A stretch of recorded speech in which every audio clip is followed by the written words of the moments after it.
Sister? Yeah, sister? Sister? Yeah, sister. Continue today our exploration of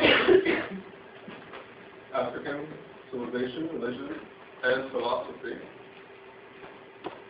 Before you continue, lay your pen down. Stay straight in your seat. Close your eyes.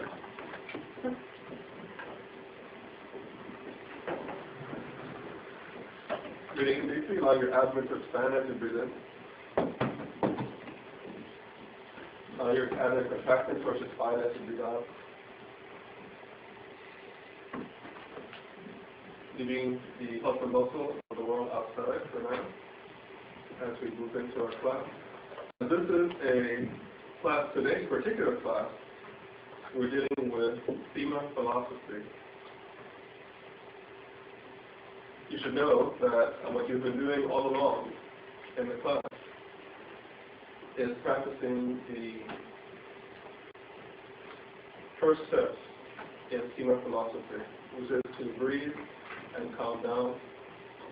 Bring your mind, learn how to bring your mind to a poise, to relaxation, so that you can intellectually, emotionally, physically be able to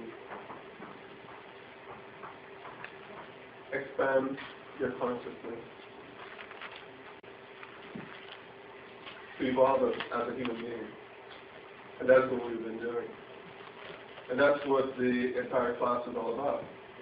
Helping you to learn not just facts and information, but things that will actually help you in your life as human beings. Yeah. Yes. So we have a lot to present to you today, so we will jump right into it. Can you turn on the light that's closest to the door, please? Turn off, right? Yeah. Is that okay?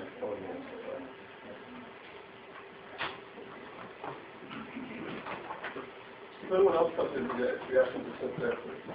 So the message presentation. Can I see?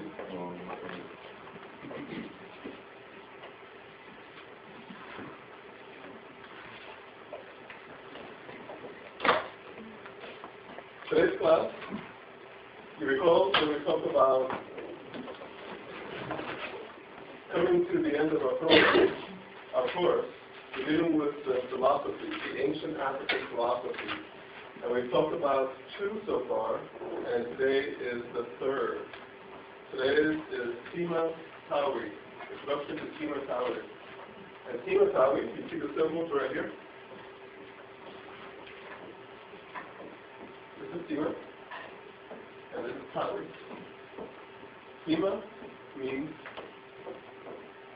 yoga, and Tawi means Egypt, or true lands of Egypt.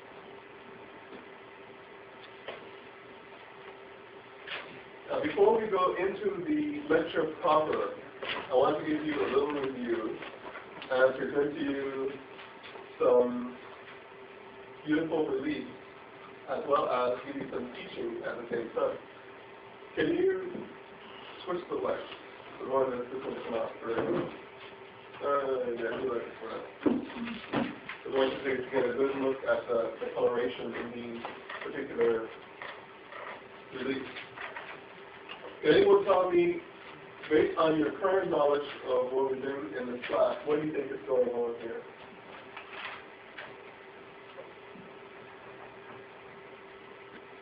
An offering. An offering? An offering is being made, correct. And who do you think is making the offering? Who is this person here? Recalling what you've learned. Don't try to guess now. Recalling what you learned in class about how Egyptian, ancient African reliefs are depicted. What are you looking at here? Pharaoh's making an offering. It's a pharaoh, correct? And what can we tell about this person's coloration? This pharaoh's coloration? You know, this person is behind it all.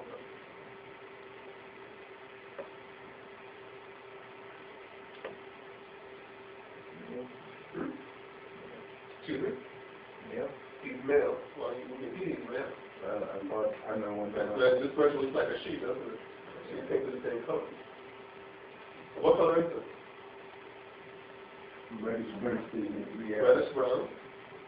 And what do we say about the color reddish brown? Chemical.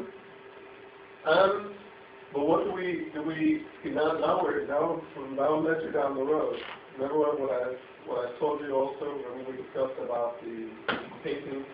Now so that would tend to mean that this person is a chemist, doesn't it? Yeah. Okay?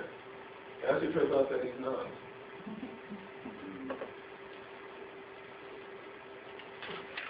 So that this is the Nubian king Taharka. And he was known to be extremely dark. He was black. Him. And here, the Egyptian reliefs are depicting him as red. So that means, so here, in this point, he was acting as the king of Nubia and Kemet. And the practice is of depicting the pharaohs, all the pharaohs, in the red color. So therefore, there are no red people. We're going to come back to that same idea again. You see? We're getting it? So the idea that there are red people is a defunct idea. Now, who do you think is going on here? Especially right here. What can you tell about this person here? You see the same red coloration. We see two divinities in Peru, which is Djibouti. And we see his headdress. His headdress, we can tell that he is a king. The king of Upper Egypt. This is the crown of Upper Egypt. And we see the same red coloration. So what should we be able to tell about this person?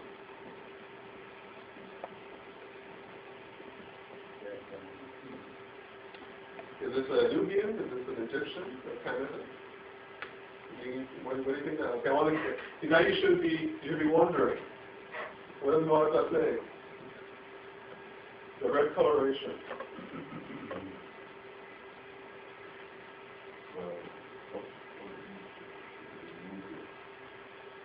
This particular relief is Philip Archidaeus.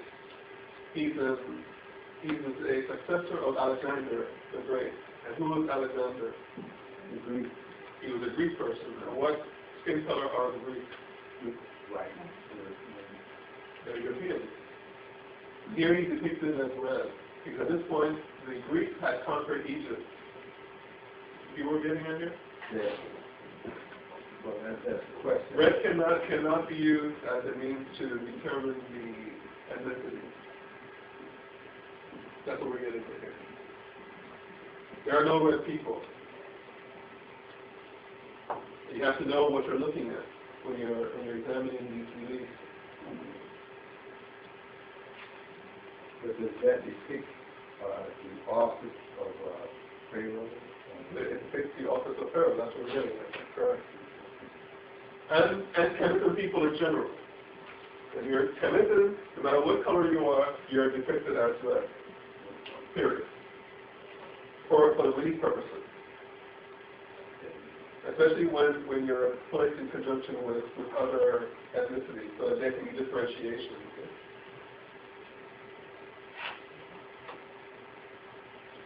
You recall this picture? Who the Kemetan here? Don't look.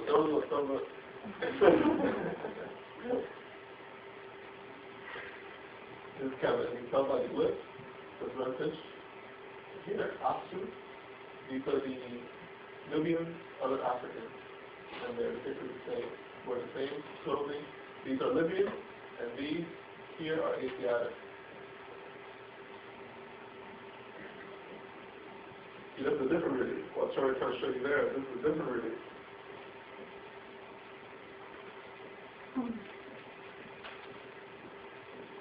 And we find examples of this one also. This is a naturalistic relief. That's what this is called. The other one is stylized. Remember we talked about that a couple months ago? Stylized and naturalistic. This is